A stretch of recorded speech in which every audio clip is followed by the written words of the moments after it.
Yeah.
I'm at Race Church Road. I went to Waynesboro to bring this man down to this address, and now he's trying to force his way into a house.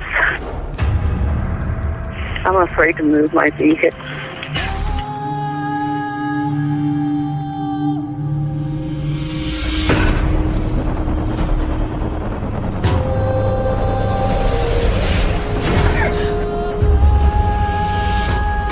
Just fighting in there. It's inside the house now?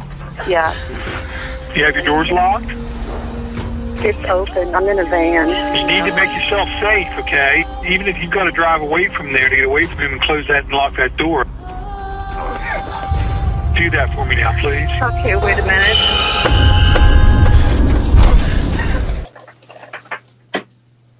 Okay, everyone. Obviously, the probable cause affidavit is out for Bryan Kohberger. Going to go through that right now. God, my hair looks green. Anyway, hey, Adam. Hey. How are you? I'm good. Okay. How are you? Good. And we're all excited to see the affidavit and exactly, of course, what's on it. Right. Let's see here. So let me screen for that. And that's right here. Okay. So it says, let's see. Do you have it up as well? Or do you want, yes, do you want I do. like us to do like a page and then Yeah, that's fine. Okay, you have it up? We can. Okay, do you want to start it off? You can start it off. I'll let you read the first page. Okay, let me make the screen. Here. Okay. Absolutely. Okay, so let me just go and let's see, make it bigger here. Let me see how that looks on there. I think that looks pretty good. Maybe a little, that's 150%. To make it like that. Okay, so that's good. Exhibit A, statement of, is that good? Okay, good. Statement of Brett Payne. So we're reading it together, just so you know, as well. So exactly. And so let's start off here. We'll go with the below information is provided by Brett Payne, who is duly appointed, qualified, and acting as a peace officer within the county of Latah, state of Idaho. Brett Payne is employed by the Moscow Police Department in the official capacity or position of Corporal CPL and has been a trained and qualified peace officer for approximately 4 years. CPL Payne is being assisted by members of the Idaho State Police and agents of the Federal Bureau of Investigation. On September 13th, 2022, at approximately 4 p.m., the Moscow Police Department, Sergeant Blaker and I responded. Is it not supposed to say 4 a.m.? Okay. Well, is that not supposed to say 4 a.m.? I'm sure. Yes. Yeah. Okay. Yeah. Okay. Or actually, no. It's just if you Hold on. read I respond to 11:22. yeah, no, it's correct. If you keep reading, it'll make Okay. sense. Um, I was going to say it threw me off for a second there. Um, I responded to 11:22 King Road, Moscow, Idaho. Hereafter, the King Road residents to assist with scene security, and processing of the crime scene associated with 4 homicides. Upon arrival, the Idaho State Police ISP forensic team was on scene and was preparing to begin processing the scene. MPD Officer Smith, one of the initial responding officers to the incident, advised he would walk me through the scene. OFC Smith and I entered King Road residence through the bottom floor door on the north side of the building. OFC Smith and I then walked upstairs.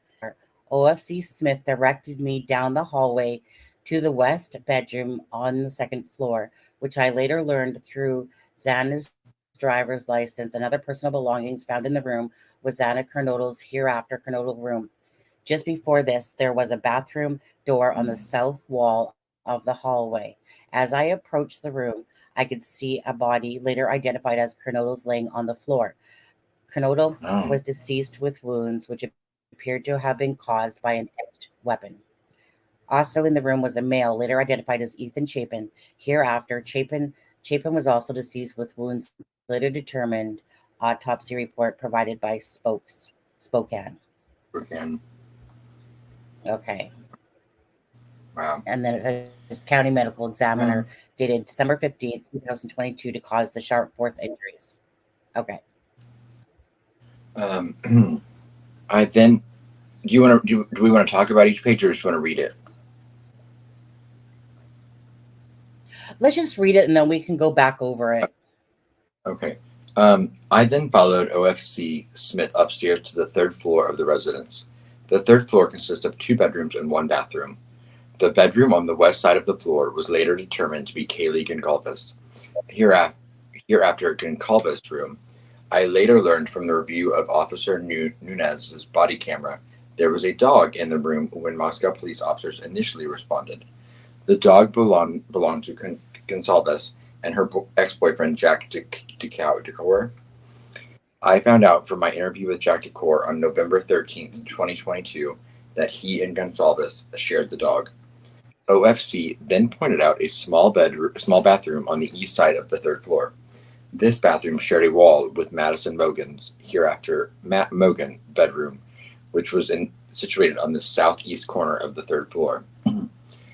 As I entered this bedroom, I could see 2 females in the single bed in the room. Both Goncalves and Mogan were deceased with visible stab wounds. I also later noticed what appeared to be a tan leather knife sheath laying on the bed next to Mogan's right side when viewed from the door. The sheath was later processed and had K-Bar, USMC, and the United States Marine Corps Eagle Globe and Anchor insignia stamped on the outside of it. The Idaho State Lab located a single source of male DNA suspect profile left on the button snap of the knife sheath. As part of the investigation, numerous interviews were conducted by Moscow Police Department officers, Idaho State Police detectives, and FBI agents. 2 of the interviews included BF and DM, both BF and DM, which would be Bethany and Dylan, the roommates, were inside the King Road residence at the time of the homicides and were roommates to the victims. BF's bedroom was located on the east side of the 1st floor of the King Road residence. Okay. Based on numerous interviews conducted by MPD officers, ISP detectives, and FBI agents, as well as my review of evidence, I have learned the following. On the evening of November 12, 2022, Chapin and Kernodle are seen by BF at the Sigma Chi House on the University of Idaho campus at 735 Nez Perce Drive. Pardon? It's Kai. It's Greek. Pardon? The Chai is Kai. Oh, sorry, Kai. Did I say Chai? Kai. Yeah. Kai, okay. From approximately 9 p.m. on November 12th to 1:45 a.m. on November 13th, BF also estimated that approximately at 1:45 a.m., Chapin and Kernodle returned to the King Road residence. BF also stated that Chapin did not live in the King Road residence, but was a guest of Kernodle.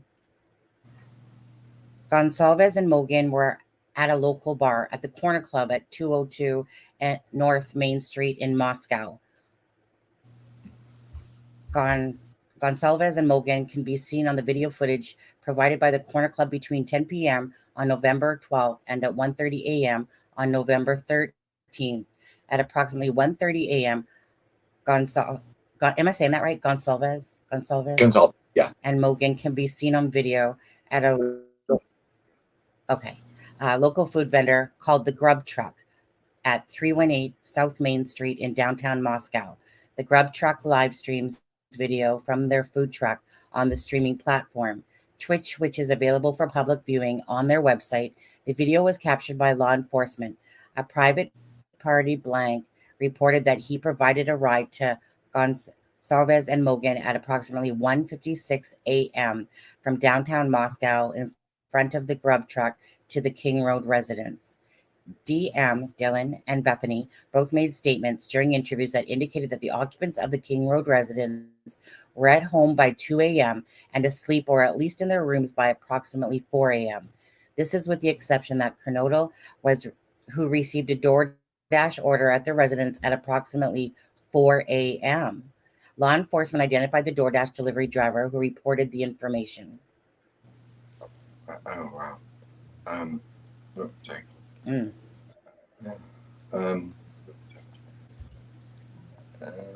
Right, four, right? Or three? A 5. Well, it starts off with DM stated. All right, yeah. DM stated she originally went to sleep in her bedroom on the southeast side of the second floor. Dylan stated that she was awoken at approximately 4 a.m. by what she stated sounded like Gonsalves playing with her dog in one of the upstairs bedrooms, which were located on the third floor. A short time later, Dylan said she heard who she thought was Gonsalves say something to the effect of, "There's someone here." A review of records obtained from a forensics download of Kernodle's phone showed this could also have been Kernodle, as her cellular phone indicated she was likely awake and using the TikTok app at approximately 4:12 a.m. Dylan stated she looked out of her bedroom but did not see anything when she heard the comment about someone being in the house. Dylan stated she opened her door a second time when she heard what she thought was crying coming from Kernodle's room. Dylan then said she heard a male voice say something to the effect of, "It's okay, I'm going to help you." At approximately 4:17 a.m., a security camera located at 1112 King Road, a residence immediately to the northwest of 1122 King Road, picked up distorted audio of what sounded like voices or a whimper, followed by a loud thud. A dog can be heard barking numerous times starting at 4:17 a.m. The security camera is less than 50 feet from the west wall of Kernodle's bedroom. Dylan stated that she opened her door for the third time after she heard the crying and saw a figure clad in black clothing and a mask that covered the person's mouth and nose walking towards her. Dylan described the figure as 5'10" or taller, male, not very muscular, but athletically built with bushy eyebrows. The male walked past Dylan as she stood in a frozen shock phase. The man walked towards the back sliding glass door. Dylan locked herself in her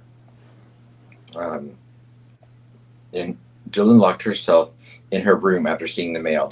Dylan did not state that she recognized the male. This leads investigators to believe that the murderer had left the scene. Wow, sorry. That was hard to read. I know, right? I know. Those poor girls. The combination of Dylan's state. Oh, I know it's just like, again, we're reading at the same time that you guys are hearing it yourselves, and just to know I, what happened really. not only did he, So it says sorry, the combination of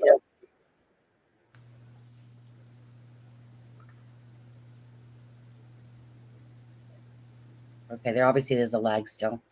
The combination of Dylan's statements to law enforcement, reviews of forensic downloads of records from Bethany and Dylan's phone, and video of a suspect video as described below leads investigators to believe the homicides occurred between 4 a.m. and 4:25 a.m. During the processing of the crime scene, investigators found a latent shoe print. This was located during the second processing of the crime scene by the ISP forensic team by first using a presumptive blood test and then amino black, amino black, a protein stain that detects the presence of cellular material. The detected shoe print showed a diamond-shaped pattern similar to the pattern of a Vans type shoe sole just outside of Dylan's bedroom, located on the second floor. Sorry. This is consistent with Dylan's statement regarding the suspect's path of travel. As part of the investigation, an extensive search, commonly referred to in law enforcement as a video canvass, was conducted in the area of King Road residence. This video canvass was to obtain any footage from an earlier morning hours of November 13th, 2022, in the area of King Road residence and surrounding neighborhoods in an effort to locate the suspect or suspect vehicles traveling to or leaving from the King Road residence. This video canvas resulted in a collection of numerous surveillance videos in the area from both residential and business addresses. I have reviewed numerous videos that were collected and have conversations with other MPD officers, ISP detectives, and FBI agents that are similarly reviewing footage that was obtained. A review of the camera footage indicated that a white sedan, hereafter suspect vehicle 1, was observed traveling westbound in the 700 block of Indian Hills Drive in Moscow at approximately 3:26 a.m.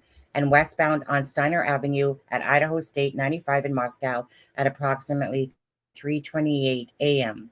On this video, it appeared suspect vehicle 1 was not displaying a front license plate.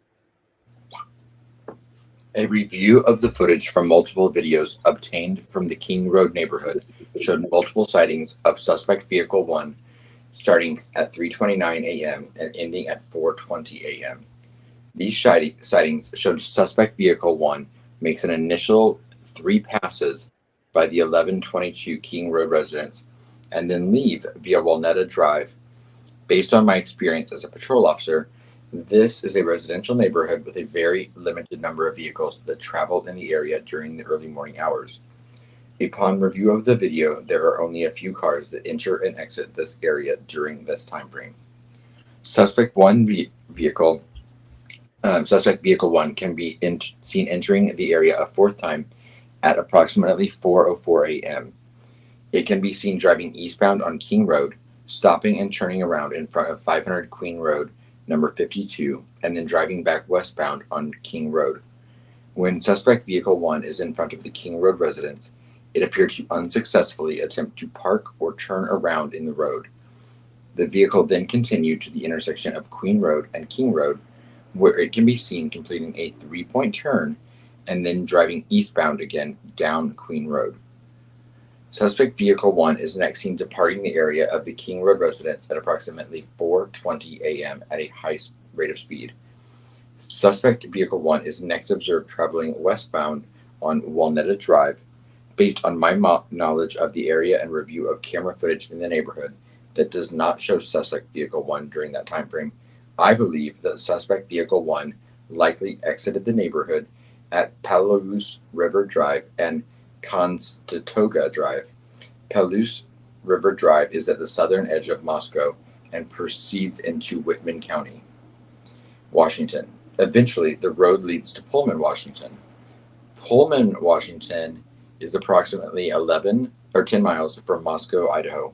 Both Pullman and Moscow are small college towns, and people commonly travel back and forth between them.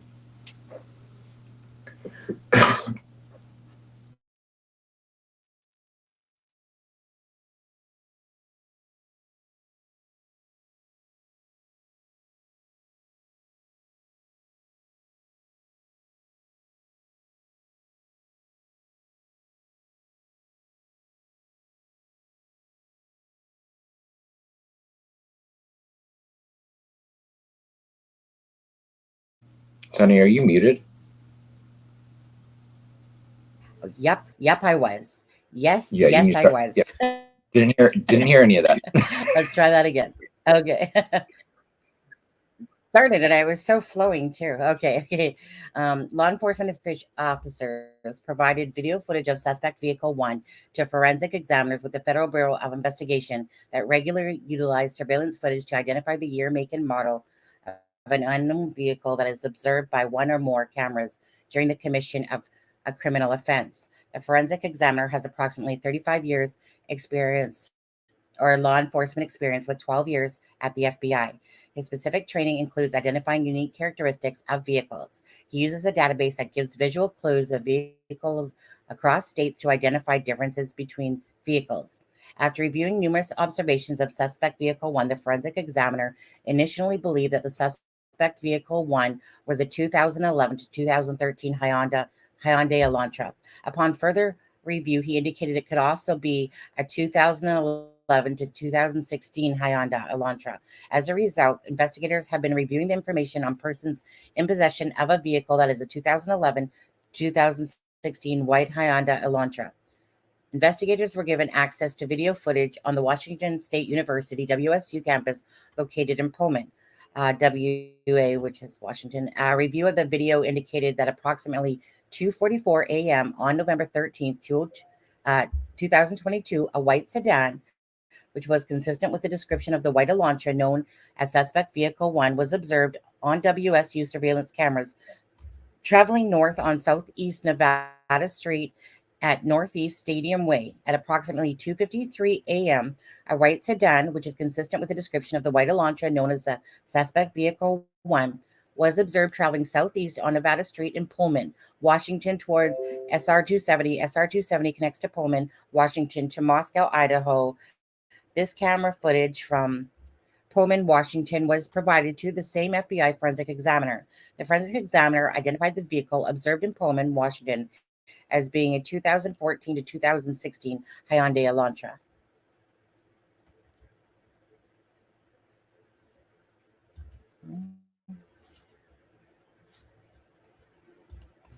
At approximately 5:25 a.m., a white sedan, which was consistent with the description of suspect vehicle 1, was observed on 5 cameras in Pullman, Washington, and on the Washington State University campus cameras. The first camera that recorded the white sedan was located at 1300 Johnson Road in Pullman. The white sedan was observed traveling northbound on Johnson Road. Johnson Road leads directly back to West Palouse River Drive in Moscow, which intersects with Constatoga Drive.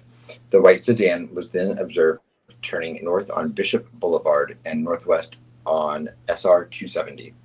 At approximately 5:27 a.m., the white Elantra was observed on camera traveling northbound on Stadium Way at Nevada Street, Stadium Way at Grimes Way, Stadium Drive at Wilson Drive, and Stadium Way at Cougar Way.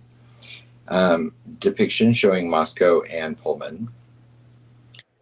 Depiction showing white Elantra's path of travel not to scale. I mean, I think the picture's crooked. yeah. So we'll show those later. Obviously, because this is just, like obviously online like this, I'm showing it and they don't really come out too well. Even if there's no point, to be honest with you. Let's go back to 250. Then here, so let's see. So again, we'll come back to this. There's a legend. Yeah, we won't go over all of it. But yeah, so on November 25th, 2022, MPD asked area law enforcement agencies to be on the lookout for a white Hyundai Elantras in the area. On November 29th, 2022, at approximately 12:28 a.m., Washington State University police officer Daniel Tiango queried white Elantras registered at WSU. As a result of that query, he located a 2015 white Elantra with a Pennsylvania license plate of LFZ 8649. This vehicle was registered to Bryan Kohberger, hereafter Kohberger residing at 1630 Northeast Valley Road, apartment 201, Pullman, Washington. 1630 Northeast Valley Road is approximately three-quarters of a mile from the intersection of Stadium Way and Cougar Way. Last camera location that picked up the white Elantra. That same day at approximately 12:58 a.m., WSU officer Curtis Whitman was looking for a white Hyundai Elantra and located a 2015 white Hyundai Elantra at 1630 Northeast Valley Road in Pullman in a parking lot. 1630 Northeast Valley Road is an apartment complex that houses WSU students.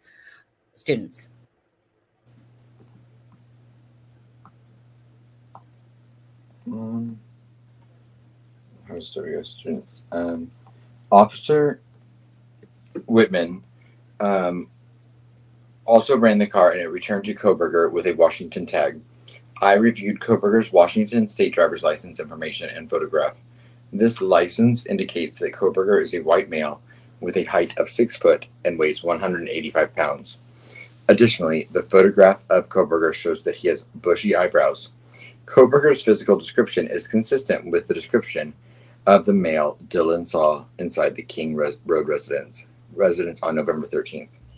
Further investigation, including a review of Latah County Sheriff Deputy CPI's Duke's body cam and reports, showed that on August 21st, 2022, Bryan Kohberger was detained as part of a traffic stop that occurred in Moscow, Idaho, by CPL Duke. At the time, Kohberger, who was the sole occupant, was driving a white 2015 Hyundai Elantra with Pennsylvania plate LFZ 8649, which was set to expire on November 30th, 2022. Good timing.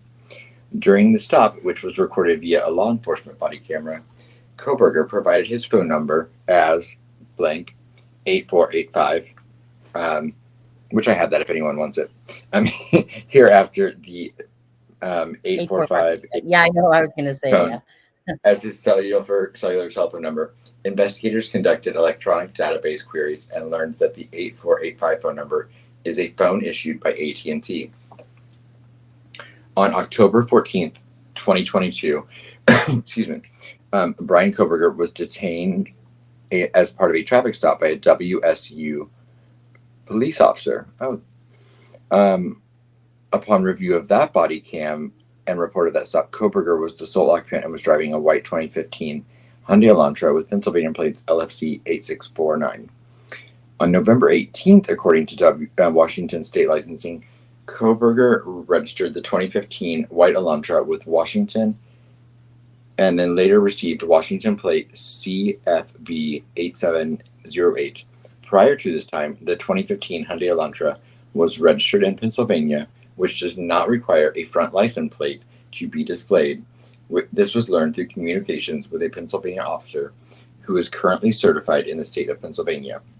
Based on my own experience and communication with Washington law enforcement, I know that Idaho and Washington require front and back license plates to be displayed. Okay. Investigators believe that Kohberger is still driving the 2015 white Elantra because his vehicle was captured on December 13, 2022 by a license plate reader in Loma, Colorado. Information provided by a query to a database. Kohberger's Elantra was then queried on December 15, 2022 by law enforcement in Hancock County, Indiana. On December 16, 2022 at approximately 2:26 p.m., surveillance video showed Kohberger's Elantra in Alsbrightville, Pennsylvania. The sole occupant of the vehicle was a white male whose description was consistent with Kohberger. Kohberger has family in Albrightsville, Pennsylvania, learned throughout the TLO search and to locate tool database query.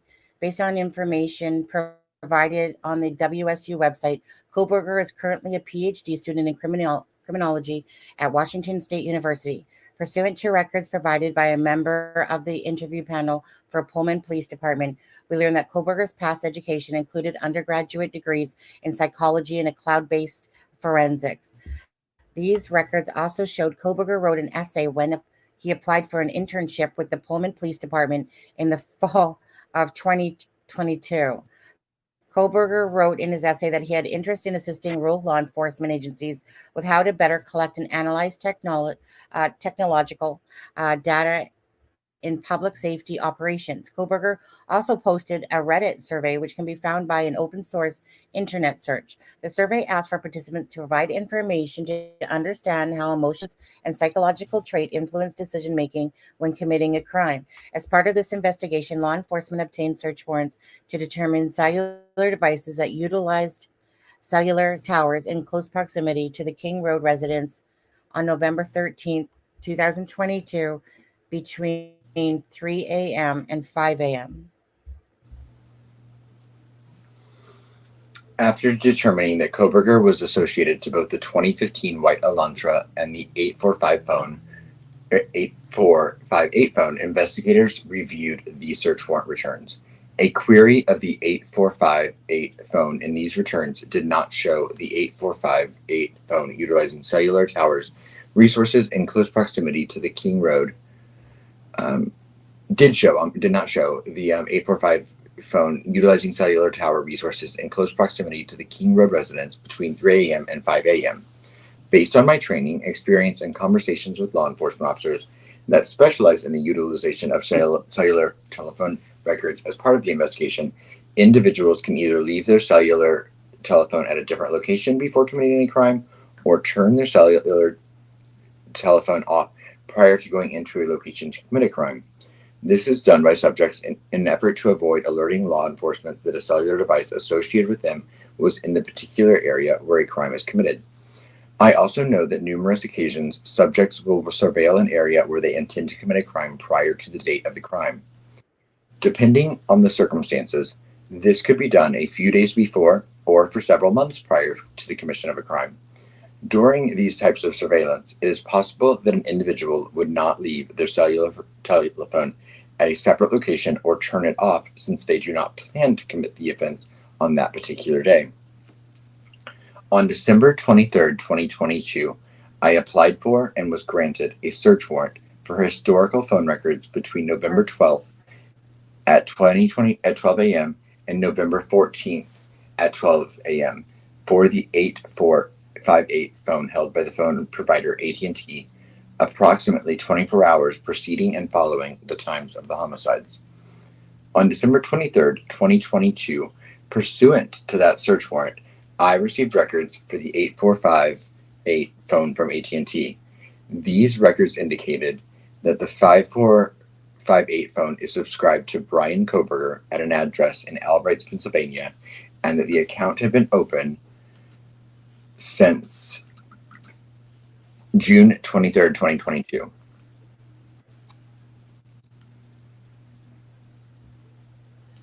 These records are also included historical cell site location information, CSLI, for the 8458 phone. After reading this information, I consulted with an FBI special agent that is certified as a member of the Cellular Analysis Survey Team's CAST.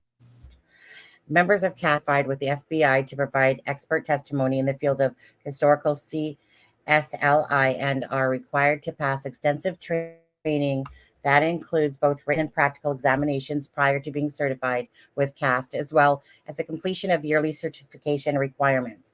Additionally, the FBI CAST essay that I consulted with has over 15 years of federal law enforcement experience, which includes 6 years with the FBI. From the information provided by CAST, I was able to determine estimated locations for the 8458 phone from the November 12th, 2022 to November 13th, 2022, the time period authorized by the court. On November 13th, 2022, at approximately 2:42 a.m., the 8458 phone number was utilizing cellular resources that provided coverage to the 1630 Northeast Valley Road, apartment G201, Pullman, Washington, hereafter the Kohberger residence. At approximately 2:47 a.m., the 8458 phone utilized cellular resources that provided coverage southeast of the Kohberger residence, consistent with the 8458 phone leaving the Kohberger residence and traveling south through Pullman, Washington. This is consistent with the movement of the white Elantra. At approximately 2:47 a.m., the 8458 phone stops reporting to the network, which is consistent with either the phone being in an area without cellular coverage, the connection to the network is disabled, such as putting the phone into airplane mode, or that the phone is turned off. The 8458 phone does not report to the the network again until approximately 4:48 a.m., at which time it utilized cellular resources that provided coverage to the ID State 95 south of Moscow, in Idaho, near Blaine, Idaho, north of Genesee. Between 4:50 a.m. and 5:26 a.m., the phone utilizes cellular resources that are consistent with the 8458 phone traveling south on Idaho State Highway 95 to Genesee. Idaho, then traveling west towards Uniontown, Idaho, and then back into Pullman, Washington. Okay. Sorry, I was getting a drink.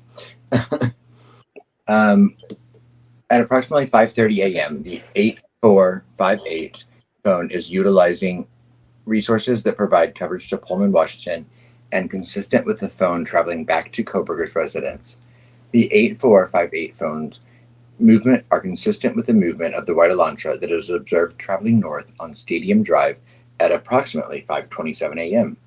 Based on a review of the 8458 phone's estimated locations and travel, the 8458 phone's travel is consistent with that of the White Elantra.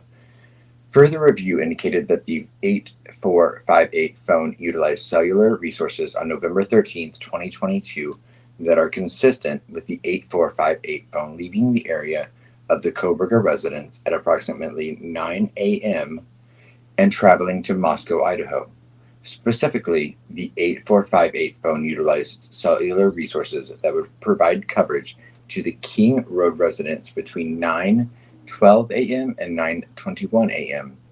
The 8458 phone next utilized cellular resources that are consistent with the 8458 phone traveling back to the area of Kohberger's residence and arriving to the area at approximately 9:32 a.m. What's that? 1 second. I lost you. Oh, there we are. Sorry, I found you now. I kind of lost you for a second there because I was on a different page and I came back and I was like, wait, where are you? Go ahead. Yeah. Below is a depiction, not to scale, of the possible route taken based off of cellular site location.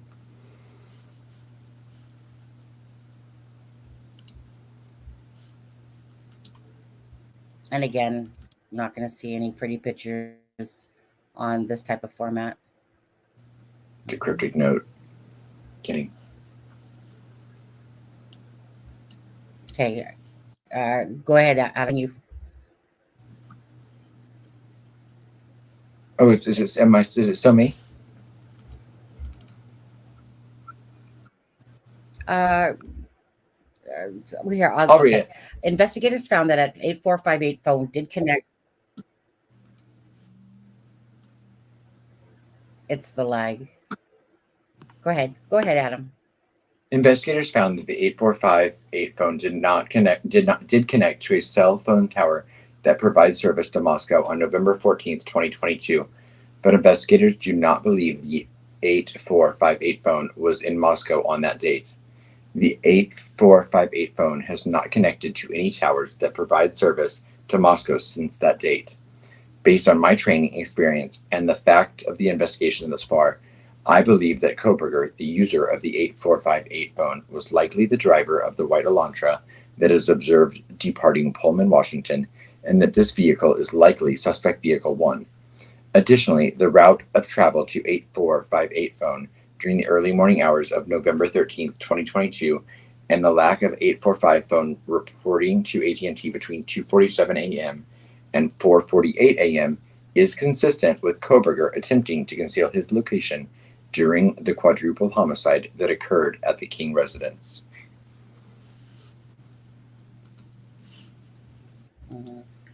On December 23rd, 2022, I was granted a search warrant for Kohberger's historical CSLI from June 23rd, 2022 to current prospective location information and a pen register /trap and trace on the 8458 phone to aid in efforts to determine if Kohberger stalked any of the victims, in this case prior to the offense, conducted surveillance on the King Road residence, was in contact with any of the victims' associates before or after the alleged offense. Any locations that may contain evidence of the murders that occurred on November 13, 2022, the location of the white Elantra registered to Kohberger, as well as the location of Kohberger. On December 23rd, 2022, pursuant to the search warrant, I received historical records for 8458 phone from AT&T from the time the account was opened in June 2022. After consulting with CAST SA, I was able to determine estimated locations for the 8458 phone from June 2022 to present, the time period authorized by the court. The records for the 8458 phone show that 8458 phone utilizing cellular resources that provided coverage to the area of 1122 King Road on at least 12 occasions prior to November 13th, 2022. All of these occasions, except for one, occurred in late evening and early morning hours of their respective days. One of these occasions was on August 21st, 2022. That's the same day that he got a speeding ticket. Was August 21st of 2022.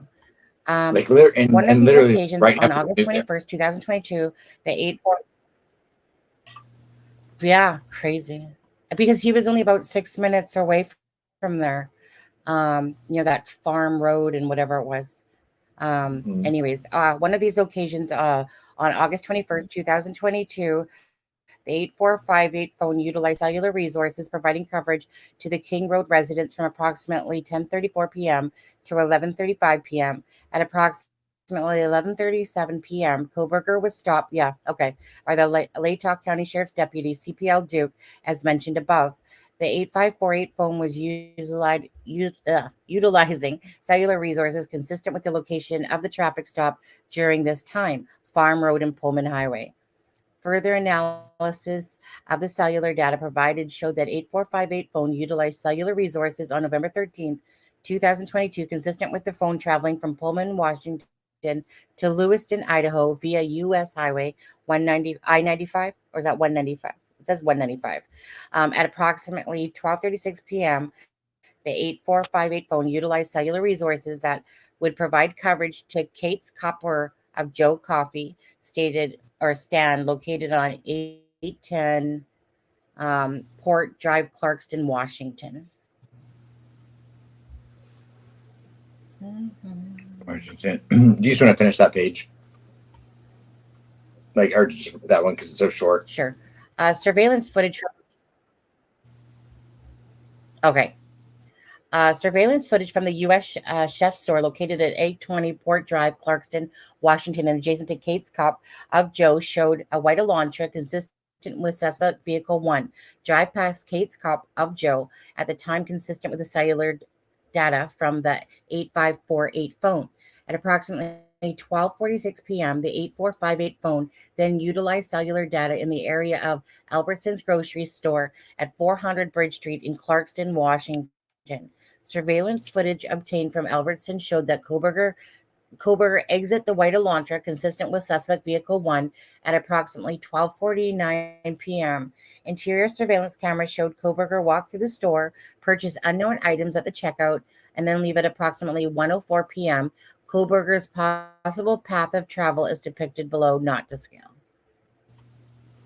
Okay.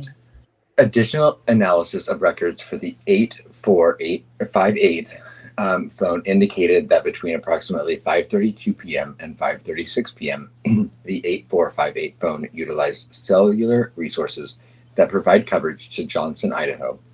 The 8458 phone then stops reporting to the network from approximately 5:36 p.m. to 8:30 p.m. That is consistent with the 8458 phone being in the area that the 845 phone being the area that the 8458 phone traveled in the hours immediately following the suspected time the homicides occurred. On December 27th, 2022, Pennsylvania agents recovered the trash from Kohberger's family residence located in Albrightsville, Pennsylvania. That evidence was sent to the Idaho State Lab for testing. On December 28th, 2022, the Idaho State Lab reported that a DNA profile obtained from the trash and that the DNA profile obtained from the sheath identified a male as not being excluded as the biological father of suspect profile. At least 99.99998% of the male population would be expected to be excluded from the possibility of being the suspect's biological father. Based on the above information, I am requesting an arrest warrant be issued for Bryan C. Kohberger, date of birth 11/21/1994, for burglary at 1122 King Street in Moscow, Idaho, and 4 counts of murder in the first degree for the murders of Madison Mogan, Kaylee Gonsalves, Xana Kernodle, and Ethan Chapin. I declare under the penalty of perjury, pursuant to the law of the state of Idaho, that the foregoing is true and correct. And date and signed. Okay, so that Yeah. is that. But I want to also stop screen, present, share screen, window, and this. Okay, and this one here quickly, we'll go back in a sec, you guys. But this is the one, I know it's blurry, but I pulled it off of Twitter. This was the waiver of extradition. And just so you know, like I said, it's kind of, I can still read it, but it's kind of blurry on here. But just so you know that this was the extradition as well, order for with Bryan Kohberger. So okay, so let's go back to let me just come back here again. So let's go back to stop screen, share screen, back to the affidavit, share, and let's go back up to page 1. Well, first of all, you guys, I mean, like I said, we were reading it with you, and like I said, at the same time. So, you know, you read it, you get, you know, some main points that stick out of it. One thing that just comes to my mind right away, though, that I do want to ask, is if Dylan. Yeah, if Dylan saw the guy at like 4 in the morning, basically. Yeah, so why did the phone call happen like at what time was it? Close to 12? Yeah. The next day? Yeah. When they received a phone call to 911. So you went into a room and locked the door. I don't know about that.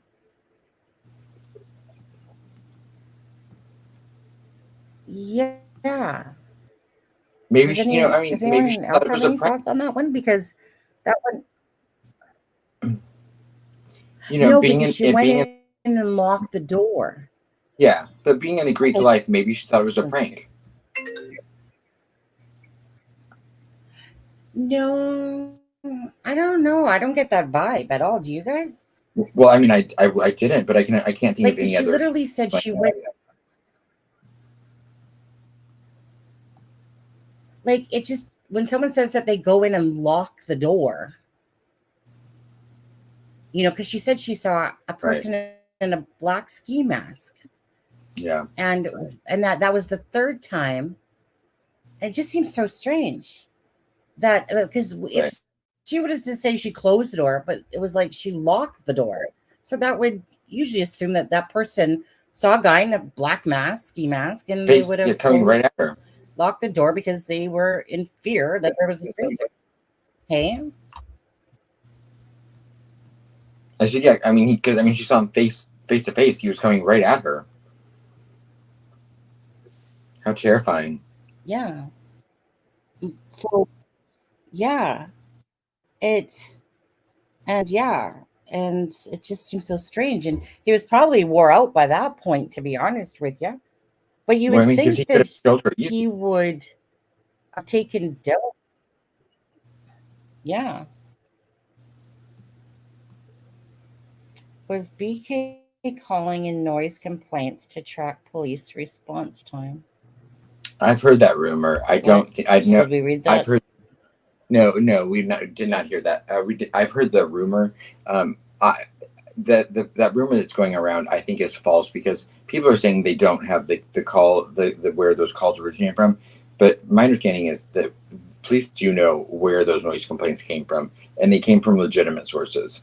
I think that's just a rumor going around, especially TikTok. But, time will tell. Mm-hmm.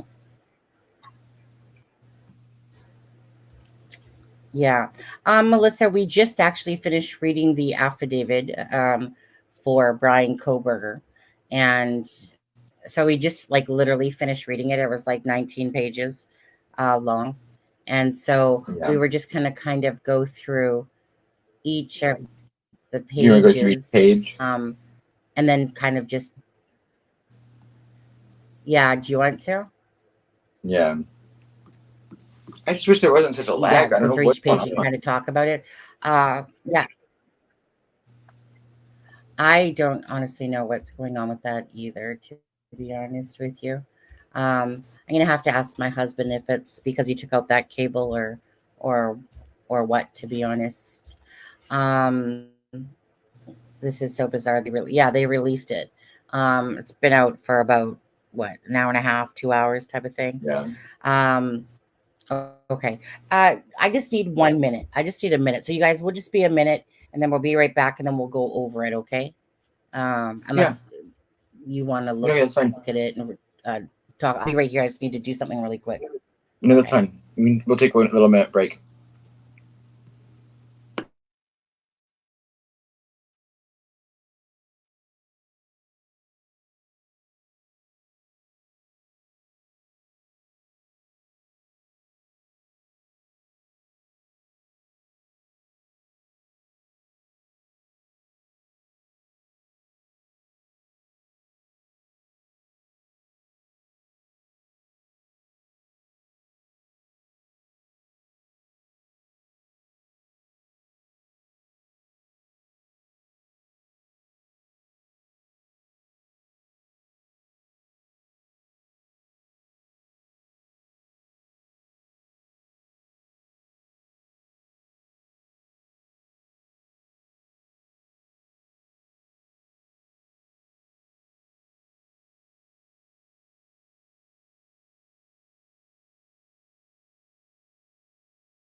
Okay. Let's see. See if Adam's back as well, and we'll go through this. He was potentially watching the place before the roommates moved into the house for the semester. Oh my goodness, a little bit of a lag there. Let me close off this. And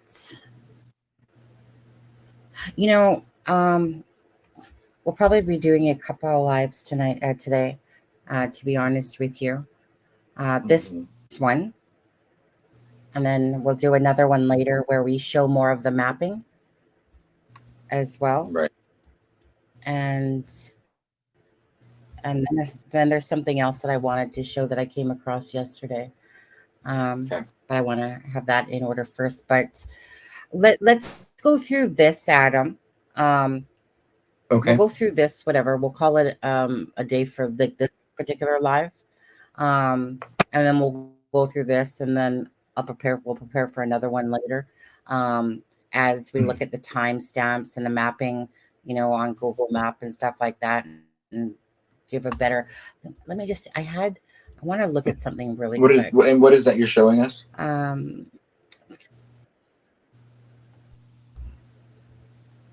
When? On the screen right now, Exhibit A. Oh no! Yes, I'm sorry. That's never mind. So that's never the mind. First page. Never mind. I'm not usually like. So,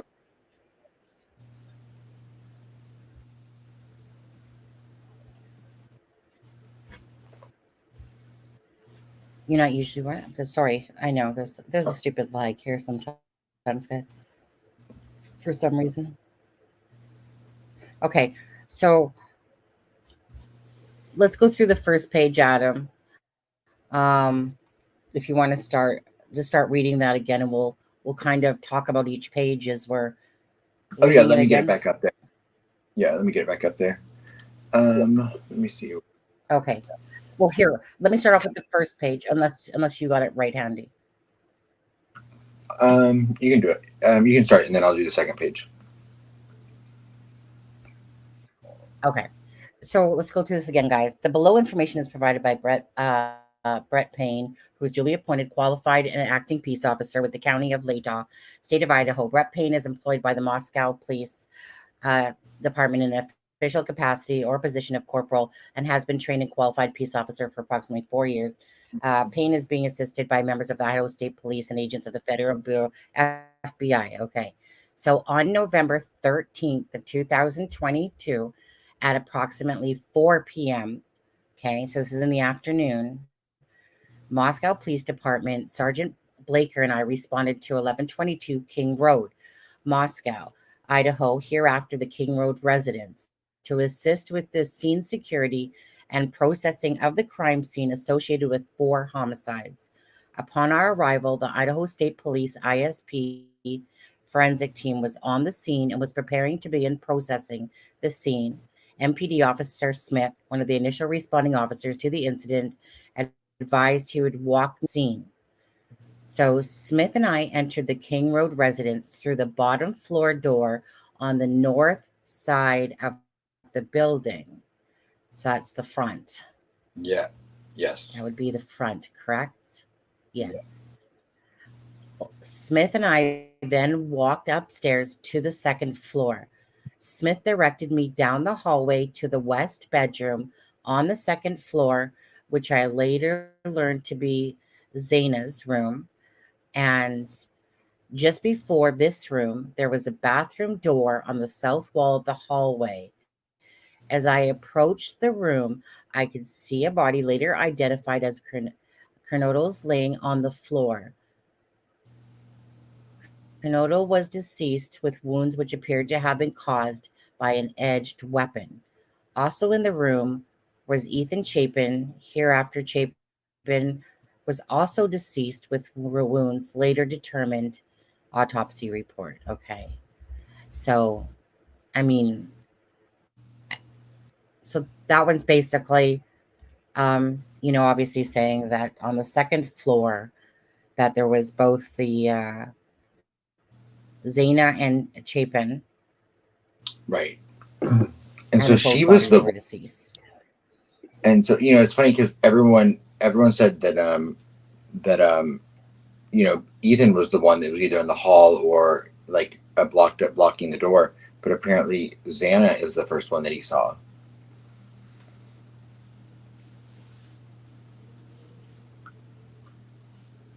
Correct. Yeah. So and then it says Ethan was Chapin was also deceased with later determined.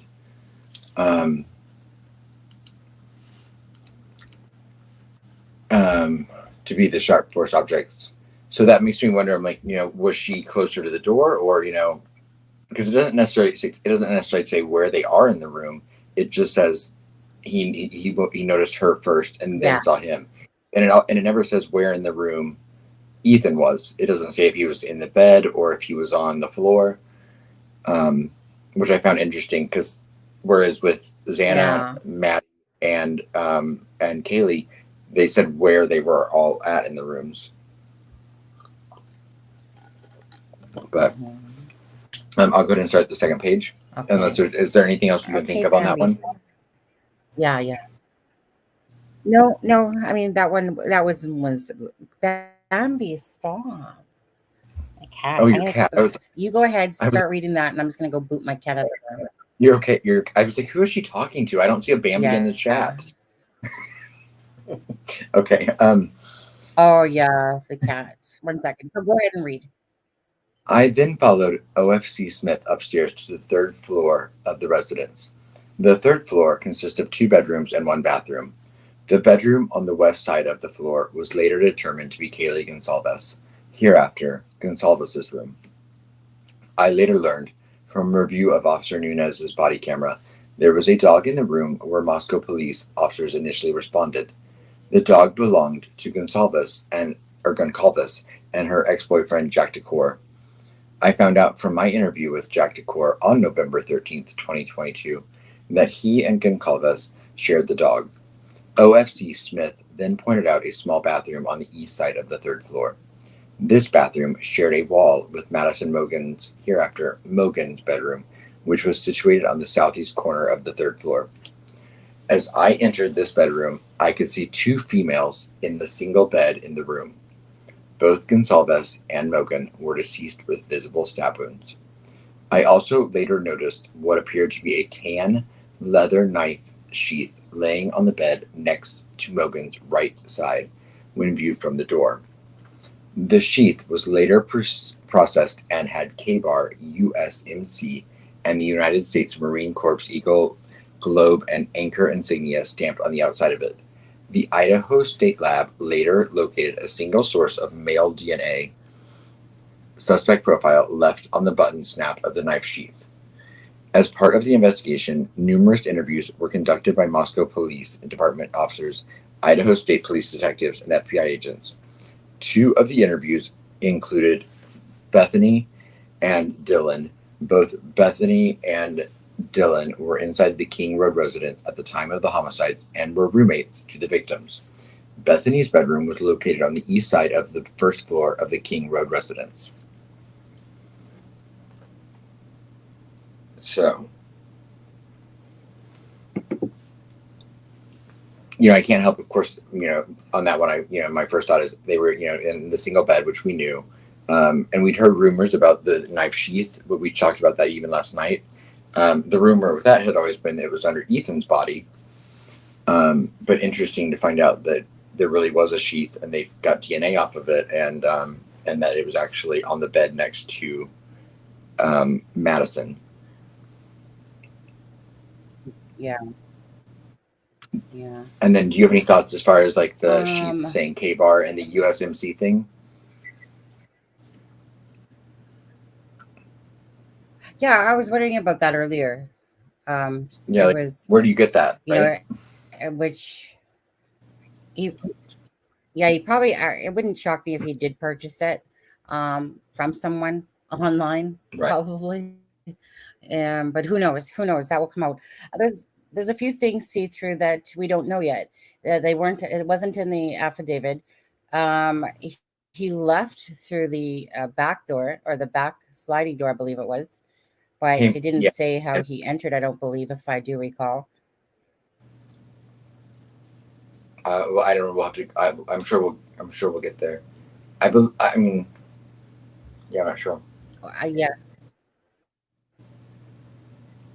I don't recall hearing it as we were going through it the first time, right. Just reading it. But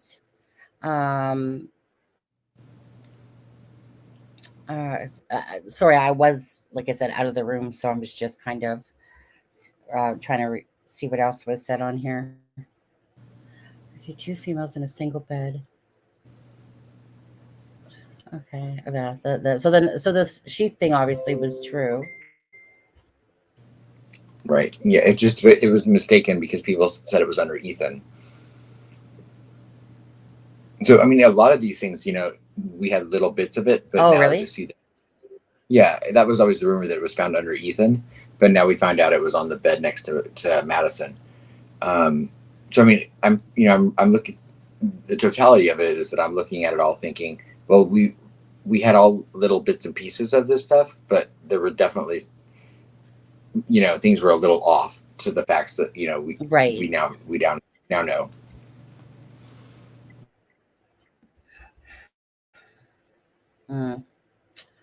Truly interviews, it's really throwing me off about her seeing the person in a black mask, and It's, and I then mean, yeah, because we'll get to that in a second. right. And because, I mean, and yeah, we'll get to it, but I'm like, was she then on the second floor, or did he come to the first floor and she ran? Because why did he come face to face with her? It doesn't look, it doesn't state where she was then. Yeah, there must be a. Or did he go to the first floor and the doors ended up being locked? And the setup. Because so did he go to the first floor and then she locked the door and he couldn't get it in the bedrooms and so he didn't kill them? Is that the only reason they're alive? Well, as they were talking before, though, it was saying, Adam, that that she locked the door, but she had seen him heading out the back. I think the back door. We'll come which to that is why part I was again. like, We'll come to that part yeah, again. which is why I was like, oh, they had to have been on the second floor then. Yeah. Do you want me to go on to the next page here? Yeah, I'm gonna go get a drink of water. No, I'm gonna go get a drink of water while you start to read that. My throat's really dry. Yeah, absolutely. Okay.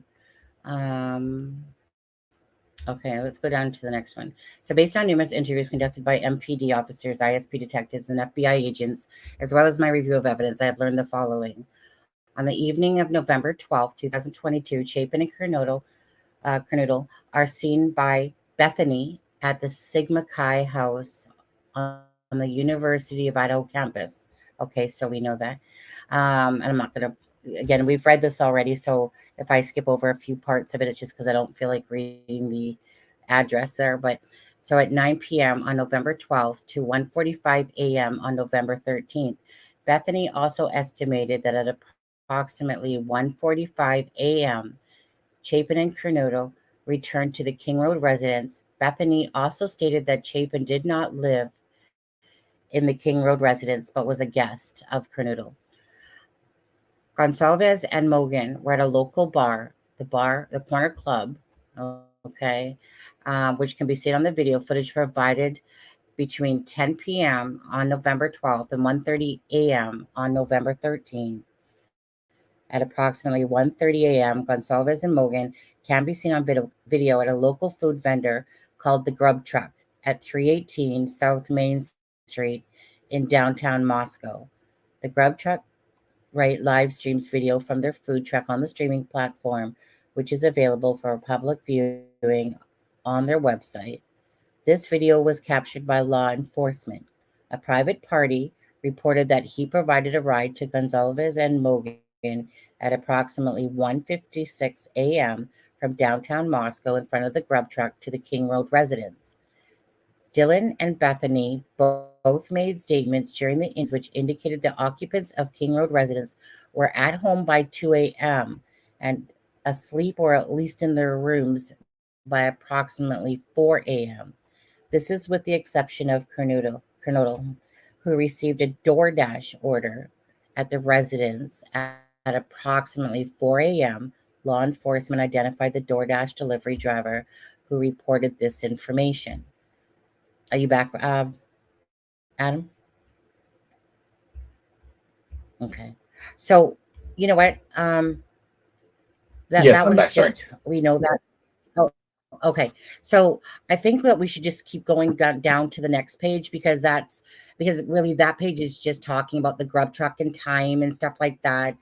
That's nothing really new to us. The only thing that's new to us, for the most part, is the fact of because we knew that the taxi driver talked and said that he dropped them off and feels, Yes. But it's a fact that at Coronado, who received a DoorDash order at 4 a.m. That was really And confusing then to me. after that, it starts going into it.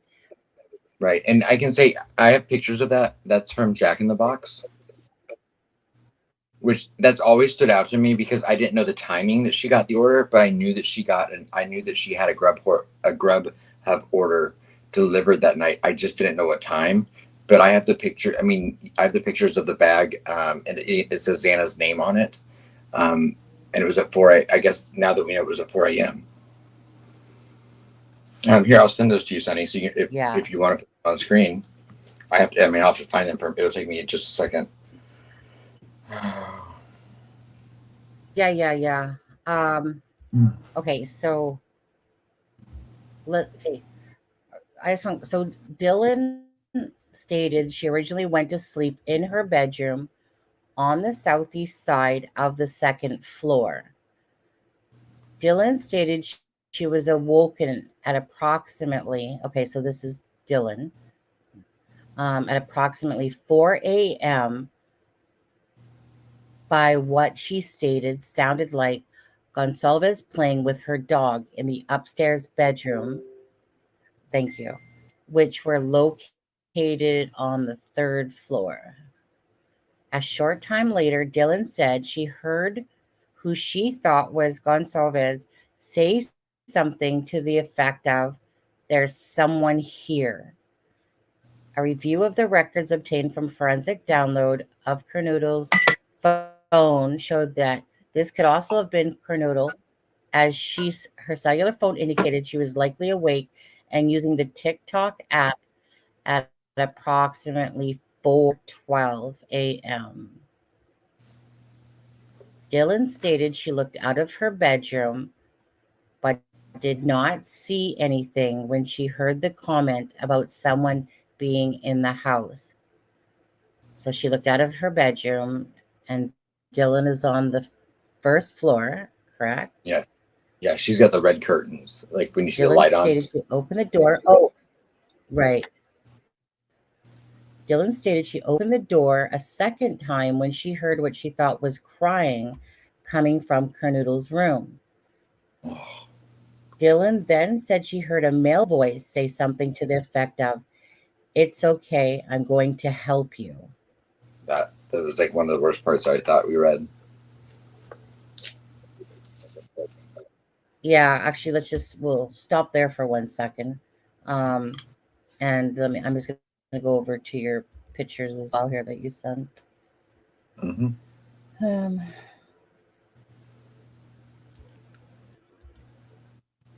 Okay.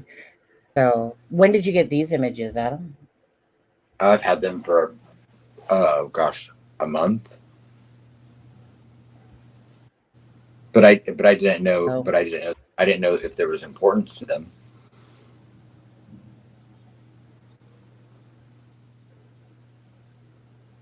These were visible in the is that in the when kitchen? those pictures. Yes, so when those pictures came out from the I can't remember who put it out, that people from outside the windows where people had zoomed in, that's where like those pictures. So that was like at least 3 weeks ago. And then I knew that someone that had said something about there was a DoorDash order that night, and so that's what I was like, oh, and I knew it was Xana because you can see the name on the bag. But so that was the original one of the pictures. You can see the Jack in the Box bag, and then the next picture is the one that you can actually see much more clear and visible. Yeah. And so, like, if you ever ordered DoorDash or something like that, so is that in the kitchen? Yeah. And if you zoom in close enough, you can see the date on it, which is like how I knew it was that night. I just didn't know like the importance of it all. I can't make out no date on that. Did you not? Oh, maybe I had another one. No. Or maybe I had another one. I thought there was one where I could see I had a different one because there's no way. I don't. But yeah. Yeah. So now, Like, where I did didn't this know there was picture important. like come from? Like, meaning when I say where did it come from? Like, That was one of the but who stood outside and went, well, let me take one. Right. Well, the picture inside came from someone else that sent it to me. Sorry, can you say that? The picture that you're looking from outside the window Yeah. came from like that I guess public thing that came out. And then the picture from the inside came was sent to me by someone. Just to show that's what that was in the window. Yeah. It's just when you see stuff. Mm-hmm. Yeah. I guess it's when you see this picture, you're like, okay, so what person that was working at the crime scene literally took a picture and then released it to somebody is what was going through my head, you know? Like, meaning you would only obtain this really as if you were part of the investigation or somebody that was at the crime scene, would you not? I would Like, think so. who else would have these pictures? I would think so. Yeah. So when yeah, so when people say something like that there isn't like leaked sources and stuff like that, and don't believe that, there always is, no different than Abby's. Well, don't call me out there, Sonny. But that's all I was thinking when I was seeing it. I was like, don't call me out, Sonny. I wasn't really thinking about again. that. Don't call me out. Really, I wasn't really thinking about that. Oh yeah, no. It's not you. Yeah, no. Yeah, it's not you. It's the fact that somebody was actually at the crime scene, took a picture, and then let it be shown in public. No one else seen that picture? Gets me, but yet, if it wasn't for like, I can't be the only person. Has anybody ever seen this picture? I didn't realize that was something that was like no one had seen. Sorry. I mean, yeah, because I actually internally want to beat you for not sharing this with me right now. How would I have known it was important? I said, how would I have known it was important? I would have had I had no way of knowing. Yeah, but that's just simply footage from there. Like, meaning I didn't even think about that. From the 11. Yeah. I guess in my mind I was like, oh, Adam, like, you didn't share this with me. In my mind I was like, oh, well, I don't know. I guess someone just took that picture. And saying that, has any Yeah. I know, and yet I'm sitting there going, Adam, like, why didn't you share this with me? Are you kidding? But I mean, it's learn your lessons, mister. Share it. You got to share with me stuff. Because I was like, if I seen this, I'd be like, whoa. But anyway, has anybody else ever seen this picture? Like, in all honesty, like, has anyone else seen somebody else show it? Is this our exclusive Jack in the Box video back? Is that what this is? I've just personally never seen it myself. And it's not like we have this overwhelming amount of people in chat. There's 44. Everybody else, is on those bigger channels right now that are probably getting inundated. And that's what I like about that here is that, yeah, I haven't. Yeah, I just seen it. Belinda, something about, are we doing a live? No, we're not. So let's go back to the affidavit again. Anyways, yeah, that's crazy. Especially when you're kind of like looking at the Jack in the Box and you're associating it with the kitchen. Yeah. Okay, so as her phone indicated, so she was like using TikTok at 4:12. Let me just finish with this one, Adam, and then so Dylan stated she looked out of her bedroom window, but did not see anything. Do we have to say this one? Oh yeah, I'm going to help you. At approximately 4:17, a security camera located at 1112. Okay, so 1112 King Road, a residence immediately northwest of 1122 King Road, picked up distorted audio of what sounded like voices or a whimper, followed by a loud thud. Okay. Huh. So, so what was it? 112. King Road, Moscow, and search. Just want to see where exactly this home is. Oh, it's the blue house. In I'm assuming it's that blue house with the balcony. Am I wrong? Okay, hold on. Let me just stop screen again, share, just so we can have a better. Okay, so it's okay. This is the house here. Okay, this is 1122 here. Right. And so it should be that blue house. It's showing right here as 1112 okay. is right here. That's what it's showing. See, that's quite a distance. So what? It's really not actually. If you think about it, if you remember, think of all the times we've stood in front of that house, in front of one, so there you are. So it's right there. So it's literally just right across the street. It just looks further away when you look at it from a the overhead. Does that make sense? Come on. You know how to move? Yeah. Oh, there we go. Great. Wait, what number is this? It's that one. Yeah. So it's right there. Is it this So one? it's literally. That's the house I thought it was. So it's either that house or across the street. Okay, because they were having it on. Yeah, but either way, they they're were both super close. showing it as this one right here.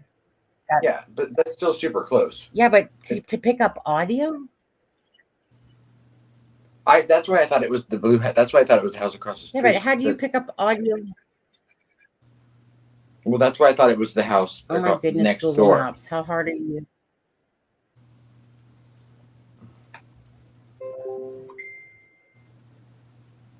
Oh, 1 second. Kelly says that they are about to show the hearing replay. 1 second. Sure. Evidence released. Breaking out of home evidence. Bryan Kohberger arrest affidavit released. They're about to show the hearing replay. Okay. Let's see.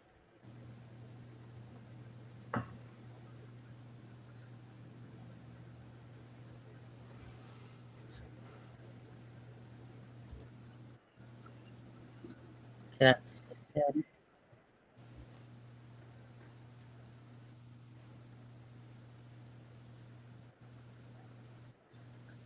Well, here, let's just go to here for a sec. Stop screen, present, share screen. What is that? This is basically they're going to be showing the hearing. Remember, I think there was the hearing, but yeah. Let me just hit play here because I think this is from yesterday. This part from my Twitter because I tweeted this out. I want to make sure I read this here correctly. That the shopping is better in Idaho. That while in custody, again, according to law enforcement sources speaking to Banfield. So we don't know. Now, they say that the cellular activity was tracked to the of King Road on at least 12 occasions, but is there a shopping plaza located, not too far away that's within the coverage area where those pings were? Right? Is that what they were talking about? There you go, Robert. I mean, we don't know the size of the ping area. Right. And I'm actually like right at that shopping area, Bella's, and the home is less than a mile away. This is a small town. This is very consolidated area. So I mean, is that the Albertsons from the document that they pinged him at? That's I think that's a different one. Okay, I'm trying to find it. Yeah, but I mean, you can drive through downtown Moscow in 4 minutes. YouTube Live, you're coming up next. Right. But yeah, I mean, a defense attorney. I mean, perhaps I'm wondering here aloud could point to oh, well, this is where he went shopping. We just don't know this if the ping is really top of the Kings Road residence where the crime scene is. Then of course that that gives a lot of power to the prosecutors executing this case. But if it's a large area, if that cellular triangulation occurs over really a lot of Moscow, then it's not as interesting. It is interesting that there was this repeated trip back and forth, Right. again, 12 times, and they were always around the same time of day, morning hours. That goes back to the question that we had here. Is there any pre-existing relationship that exists between the suspect and victims or one of the two roommates inside of the home? This has been a key question from day one, Robert. And at this point, we don't have, I mean, I know that there are still a couple of burning questions that we all have here. Yes, this has shed a lot of light on what happened here, but it's known that is going to be dominating the conversation. And that is still one of the big unknowns, is why these people. And we just look at the number of pings over the 12 months preceding. I mean, sorry, the 12 instances being in that area in the months preceding. But it seems so that you're getting into tainted territory. But it's still a lot of question marks here as to exactly why these people, why did this happen? I will tell you this, though, is a out of this area.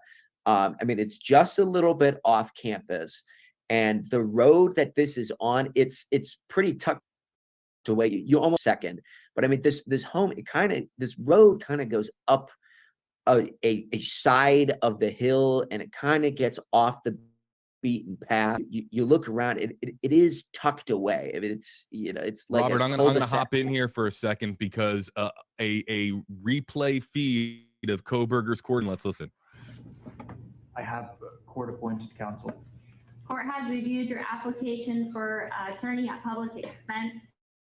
I do qualify for court-appointed counsel. I will appoint Ms. Taylor to represent you in this case. Ms. Preliminary hearing and setting this matter. Your Honor, I have court to set the status hearing in a week or two to make a final determination. Okay. And Mr. Thompson, Ms. Jennings, are you? Fine, state, Your Honor.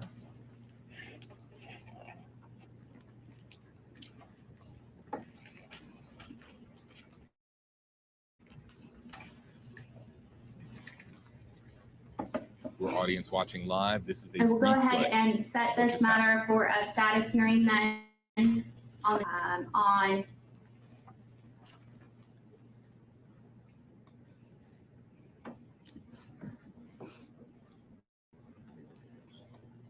January 12th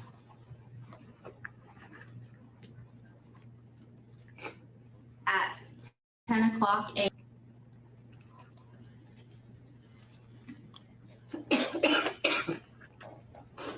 We will make sure notice is sent, and then Taylor, do you wish to argue bail at this time?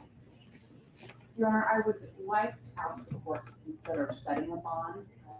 Mr. Kohberger will bond hold, but it's a limited request as I don't have enough information. We are new to the case. We haven't reviewed information about the case, and we have just done our own work on the case. But we would want the court to know that Mr. Kohberger has a good hand with it. And Mr. Thompson. The state's position is that Mr. Kohberger is not qualified, is not entitled to charges as is noted on the arrest warrant itself.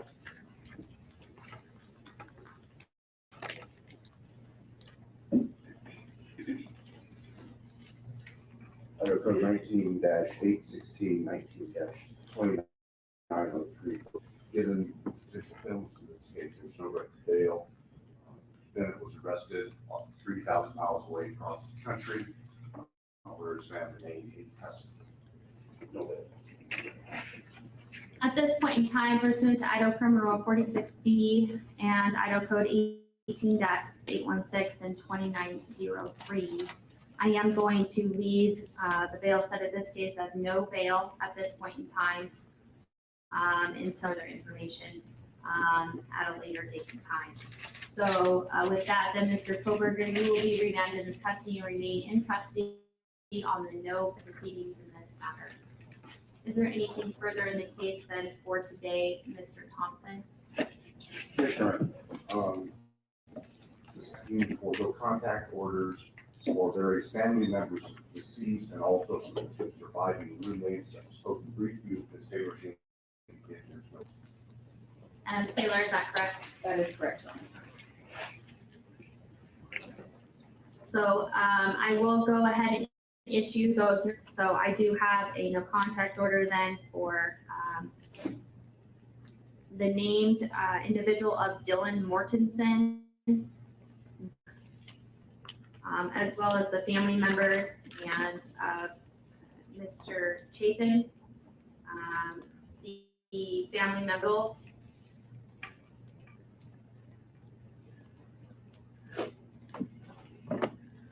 Excuse me. Yes, Mr. and Ms. Laramie, Mr. Mogan, Ms. Cheeley, members of the Gonsalves family. Those specific names will certainly be provided to you, Mr. Kohberger, by way of a notice of these documents. You'll get a copy of these no contact orders.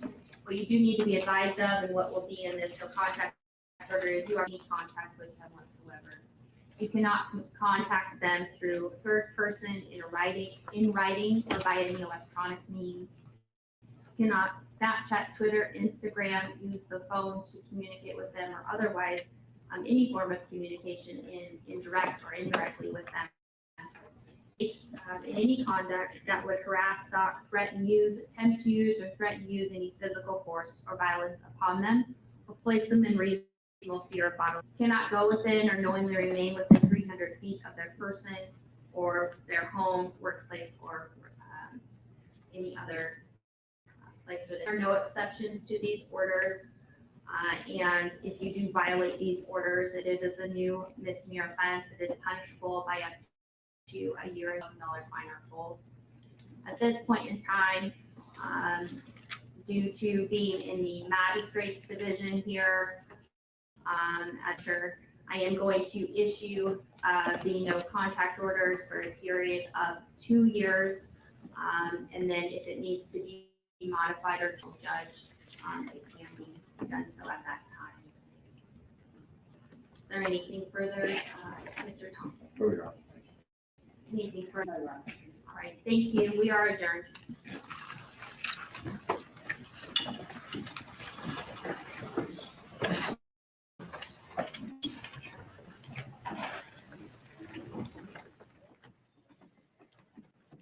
Idaho murder suspect Bryan Kohberger with his very appearance. This was played back on a replay due to Idaho court policy that you cannot have a live feed come out of the courtroom, but news, of course, that cameras are permitted inside, and that was able to be refed back to us via satellite.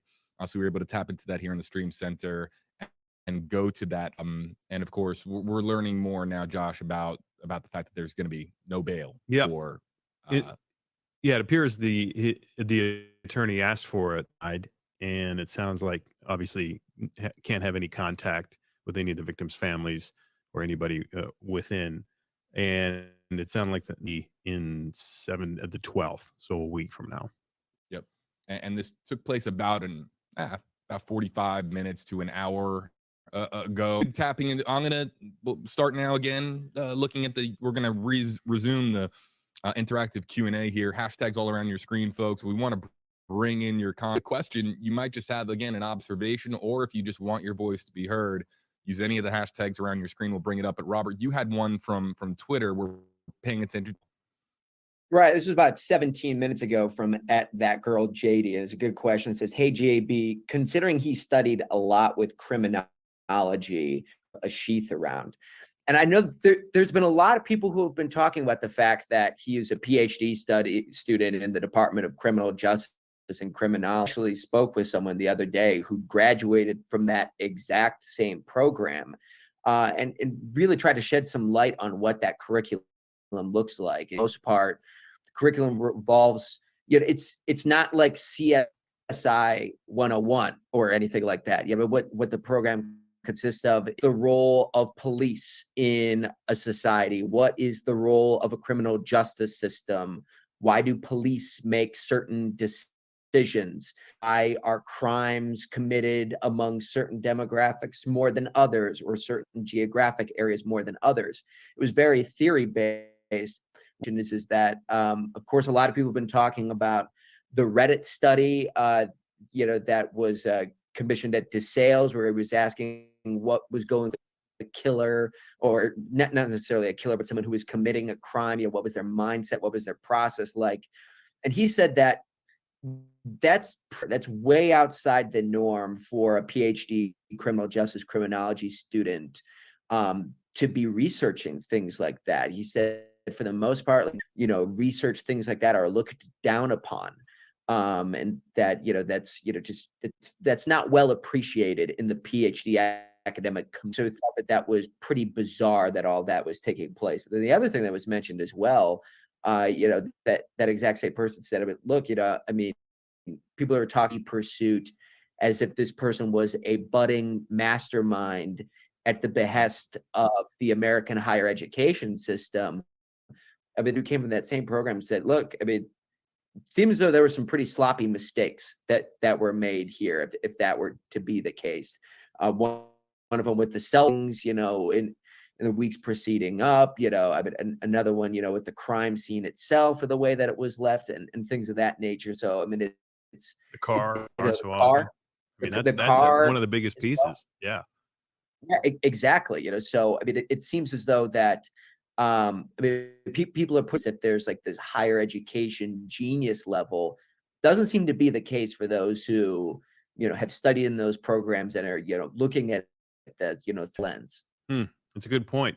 And we have seen, in past cases, serial killers, with their trademark moves, where they go back and maybe they save a souvenir.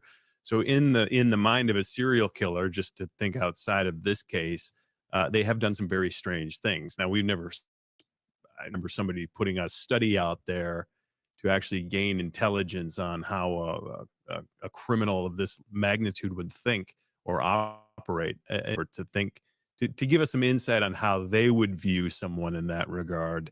But I don't think it's impossible to think that could happen, and we won't know until this up and this trial ends.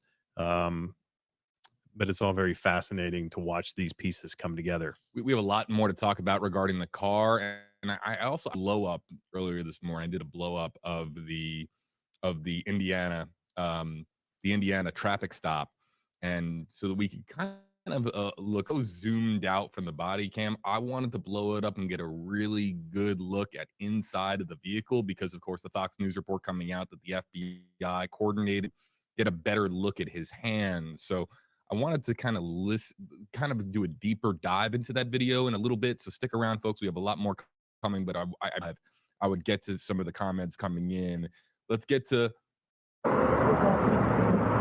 Would have that interest. If you took 100 bad.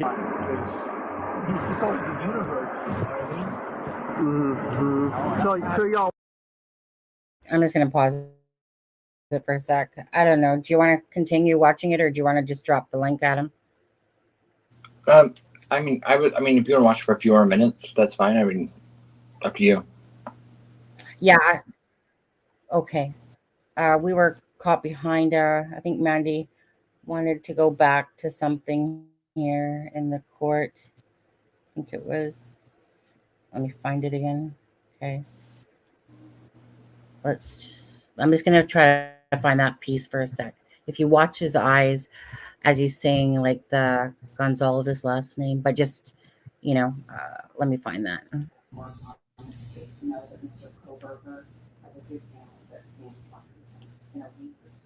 Oops. Ms. Jennings, are you in agreement with that? That's fine with the state, Your Honor. Was it here before?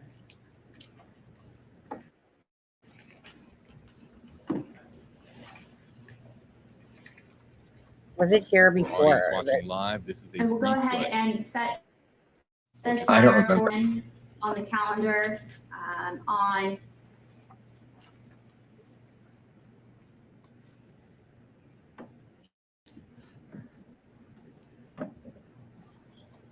January 12th,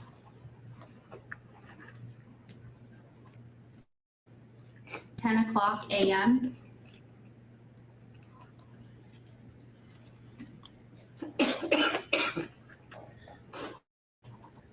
And then, Ms. Taylor, do you wish to argue bail at this time?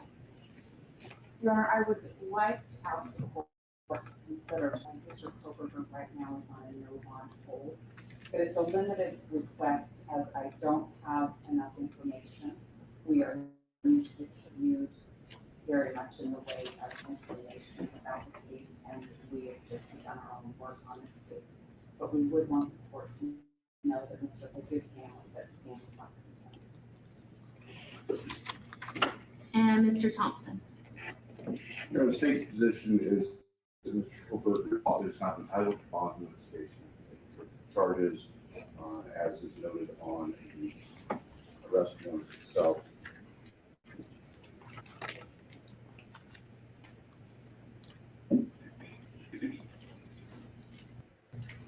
Under Code 19-8629 both specify that given potential penalties in this case, there's no right to bail. Bennett was arrested 3,000 miles away, where his family is. He has to remain in custody. No bail. At this point in time, pursuant to Idaho Criminal 46 Code 19-816 and 2903, I am going to leave the bail set at this case as no bail until I have additional or further information at a later date and time. So with that, then Mr. Kohberger, you will be remanded in custody on the no bail pending further proceedings in this matter. Is there anything further in the case then for today, Mr. Thompson?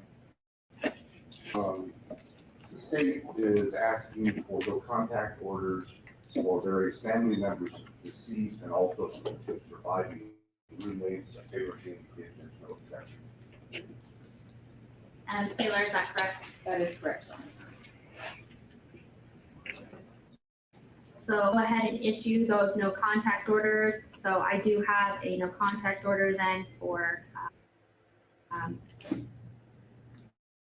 the name of Dylan Mortensen, Bethany Funk, as well as the family members and the family members of Ms. Kernodle.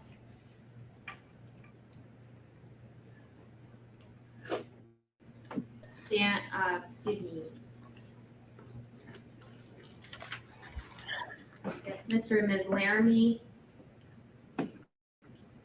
Ms. Cheeley, and then a number of members of the Gonsalves family. Those specific names. Okay. Did you catch that? As his eyes were looking up, and then they went right to the top. That's what I was watching myself when I was looking at it. Did you see that, Adam? No, I did not. I saw the I heard it, but then I heard it, but then I looked and I was like, I didn't catch it. But yeah, you know me. okay. I'm like squirrel. Well, that I was gonna say I'm not gonna go back. No, that's fine. Yeah, I'll look at it. I get it. It's okay. But yeah, it's like he's look. Yeah, no, it was no big deal. Like it's just something that I was watching his eyes, and then towards right at the end there, they like went kind of like rolled right into the top of his head there. Let me go back to the live, see where it's at for a few more minutes.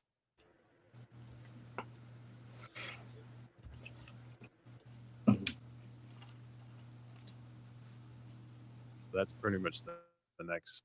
Know what the prosecution has, right. what they're basing this whole case off of. And it's I don't 50 states, but just listening to what the district attorney in Pennsylvania had to say, he made it sound as though I actually didn't know that there were states that you had to be extradited that state first before you could get this information. I mean, typically in most states, it does not work that way.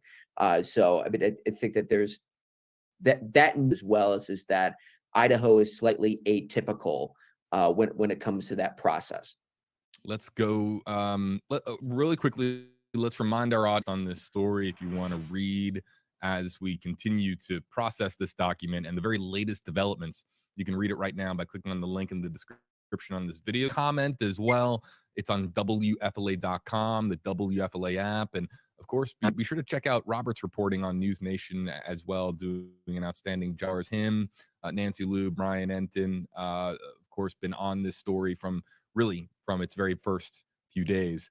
As we're back here in the Stream Center, I'm monitoring here in the Stream Center, monitoring all your hashtag HJB, hashtag HJosh, hashtag HRobert questions. Do we have any on tap to you guys before I go back to the comments you are seeing online from Twitter that you want to how many screens address, he has? something that Holy we might crap. not have talked about on the stream so far? Well, you talked about it, but it's the biggest one that's going to do something sooner. The other roommates in the 7-8 hour span. And there's just really a lot of back and forth. Somebody made a comment like, hey, the next time you're faced with staring at a killer, let me know how you decide to pull it off. Right. Like what, Right. because there's so many factors in this. There's, who knows if they've been drinking? Who knows if they've been on drugs? Yep. Who knows if they were on illegal drugs, had to go into the room and said, wow, if I call the cop, there's a million different factors. And it's really hard for any of us to put ourselves in that position. But also on the other side, it is a good point. How come it took so long to call? Suspected someone was in your house. I know you brought up the fact about the mask, JB. I just think your spidey sense would tell you there's something not right. Somebody in my house that shouldn't be. That would tell me to go in my room, shut the door, and call the police. Well, that's Right. You bring up a really good point, because And it's the middle of the night. That the roommate goes into the room and locks the door. So Right. you have somebody in your home, And an intruder. froze. You've already heard motion inside of the house. Something's not right in your mind. You see somebody in the early morning hours in your home that is clearly not supposed to be there, wearing a mask, and you're go into your room and lock the door. At that point, though, if you feel that you're safe, if you're in the room and the door it is a very fair question to ask. Is it not? Like, why not? But that's the biggest one 911. online. They're going really back and forth on. So we don't right now. I mean, maybe as this trial progresses, we'll get some more insight into that.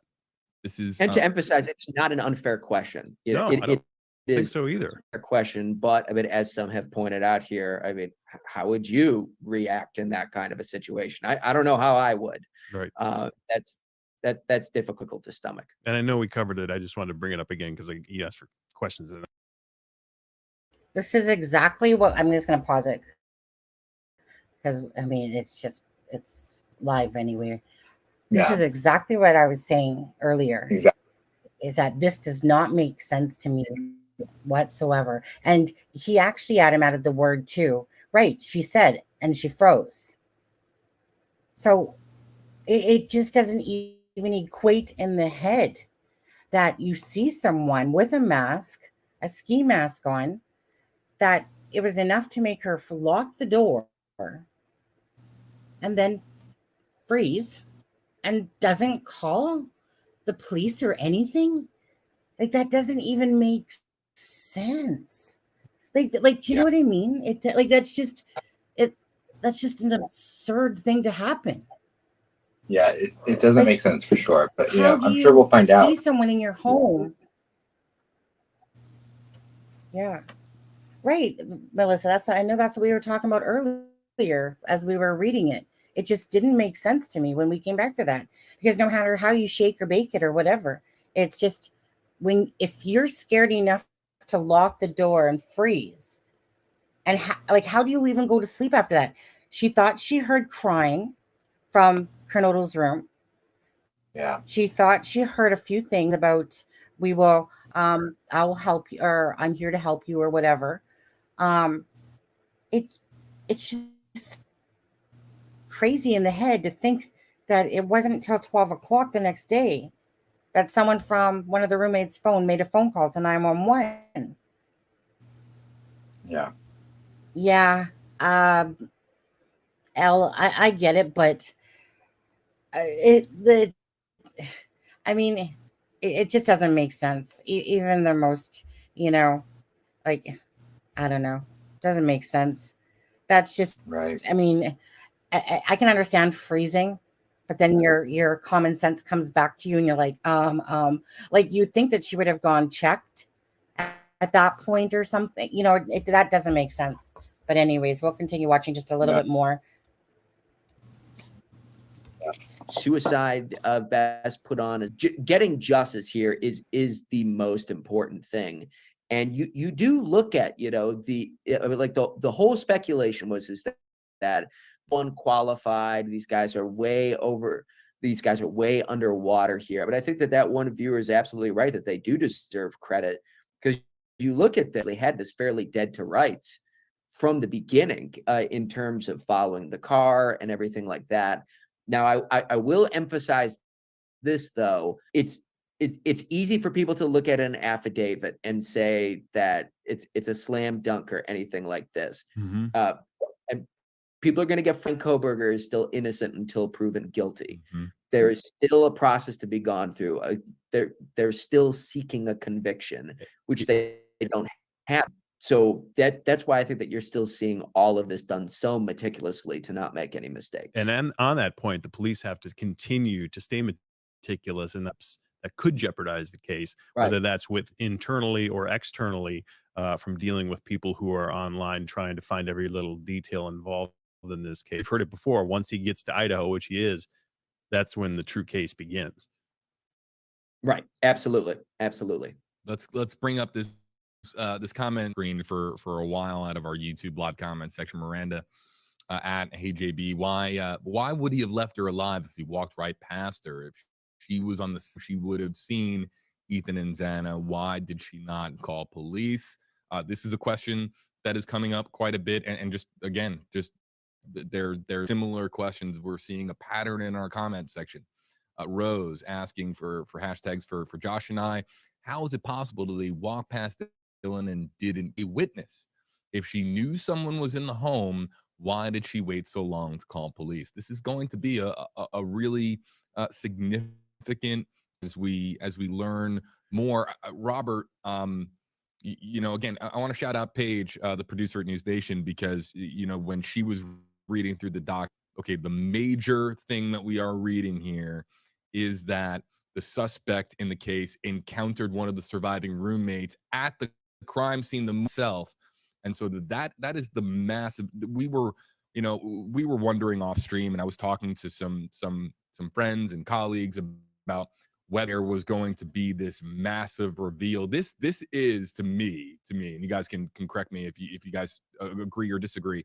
This is a massive reveal encounter between a masked figure at the crime scene, the suspect himself, and one of the surviving roommates. That is absolutely massive.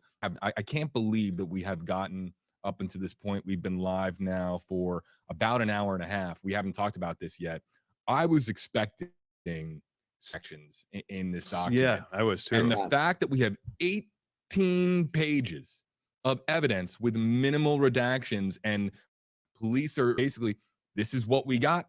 Here it is to the public. Here it is to the world. This is why we believe we have our guy, is so, well, I don't, but I was just expecting there to be more information that was, we see it all the time when we get these documents, right, Josh? And we look through them and it's just black page after black box. Right.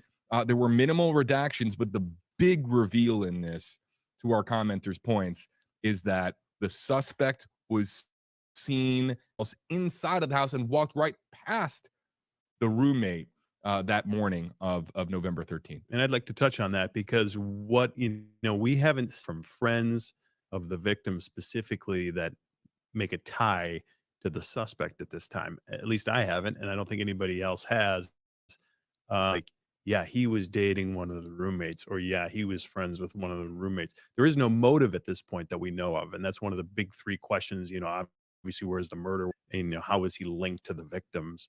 Those are three things that they have to try to answer. Law enforcement does. So in the event that he knew personally that would fill a big void other than just, staking out the. See here. Okay, you guys. Actually, we're gonna end this live now. I'm gonna drop the. Hey, Adam. Because you know what? We'll just gather the information properly. Do a live later, once the more of the information is flowing. I know you're receiving stuff and this, stuff like that. I'm gonna drop the link to the live, of course, for the FLA news thing. Absolutely. I mean, again, people can just go watch it there, and then we can talk about it. Yeah, we can talk about it later. You guys, we'll do another live later. Like Yeah, so we'll we do can a go through it breakdown all and and maybe have different thoughts and stuff like that. Yeah.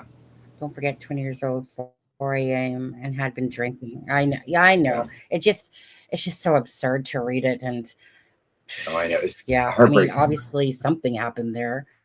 Yeah. Yeah. And I was shocked too. Like, I mean, I was amazed that we were reading as much. Yeah. Yeah, and sorry about, I think I read something earlier where Alexa said her husband sprained his ankle or something like that, or hurt his foot. That really sucked. As yesterday was her birthday. She watched him go out the door. She had to hear him drive away. Makes no sense. Well, right. It doesn't make any sense, but I mean, it played out that way for obviously reasons. And, it just so, even the fact that Kohberger left her alive, like literally seen her, I mean, the whole thing is sloppy once you actually read it. I mean, there's something I want to show you guys later as well. Yeah. I also that picked we'll up do on on things. the next live that, yeah. I picked up on things I feel like they're setting up in the PCA as well that we can talk about later. As far as I think they're going to go into the social media stuff. I think that's going to come out at trial. I think that he was stalking Kaylee. Yeah. I think I was trying to read it between the lines as we read it, but I really want to process it. Yes. But yeah. Yeah. Yeah. Okay, you and guys. try to get. So I also want to get as much we info on the will. Dylan stuff. Yeah. Who knows? Yeah. So go watch whatever other coverage you guys for now. We'll come back later. Try to have everything. Like I said, read through it all again. Come back with some more information in a sense and that stuff that's coming out and that today. Right. So And Dylan was sleeping on the second floor. I thought her room was on the she was on the first floor. Apparently, she either went to the top of the stairs or she either went to the top of the stairs and saw him, or she saw him from the bottom of the stairs and he walked towards her. We don't know, but she was asleep on the first floor. They said that in the beginning of the that they were asleep on the first floor. But she saw him go out the back door, so I assume she walked up to the second floor. Yeah. I mean, Alexa dropped where the affidavit is that you guys can go read it yourself as well. We'll put it in our group chat in just a bit here. And I think I'm not sure. Alexa, can you drop that link again quickly for people? I got it. The link for the. Tony, I've got it. You got it? Okay.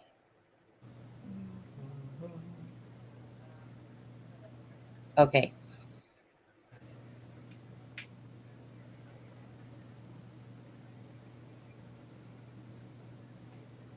Okay. Okay, everyone. So yeah, so there's the link there. You can go find it. It'll take you right to the PDF file. And he's yeah. And Regis is like, I'm beginning to believe more that it's this guy or whatever. Well, I think that there was quite a bit to begin with. And after you read that correct, Regis, it's an overwhelmingly against him, considering what was it, Adam, 12 or 13 times prior he had been in the 12 times and 3 times he bypassed the yeah you guys all go read it yourself and absorb it. We'll talk about it later. Well, we also have some other stuff to show as well. And anyway, so thank you for joining this live. You guys take care and we'll see you in a bit. Thanks so much. Okay.